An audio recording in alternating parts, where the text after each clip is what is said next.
মুক্তি পেয়েছে rock legend Ayub বাচ্চুর অপ্রকাশিত গান ইনবক্স। সামাজিক যোগাযোগ মাধ্যমে আর নেটজেনদের গান ও জীবনধারা নিয়ে রচিত এই গানের গীত কবিতা লিখেছেন রিয়াজ আহমেদ অংশু।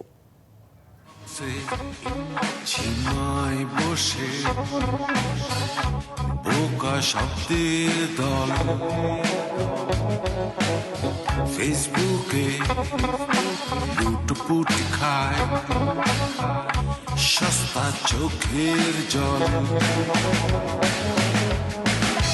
হ্যাশট্যাগ মাপা হাসি, টুইটার, ইনস্টাগ্রাম,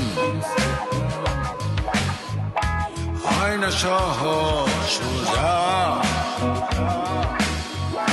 ছোট্ট টেলিগ্রাম।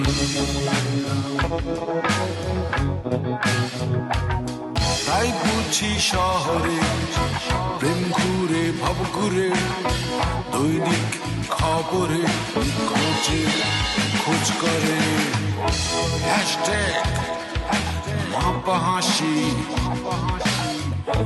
Twitter, Instagram.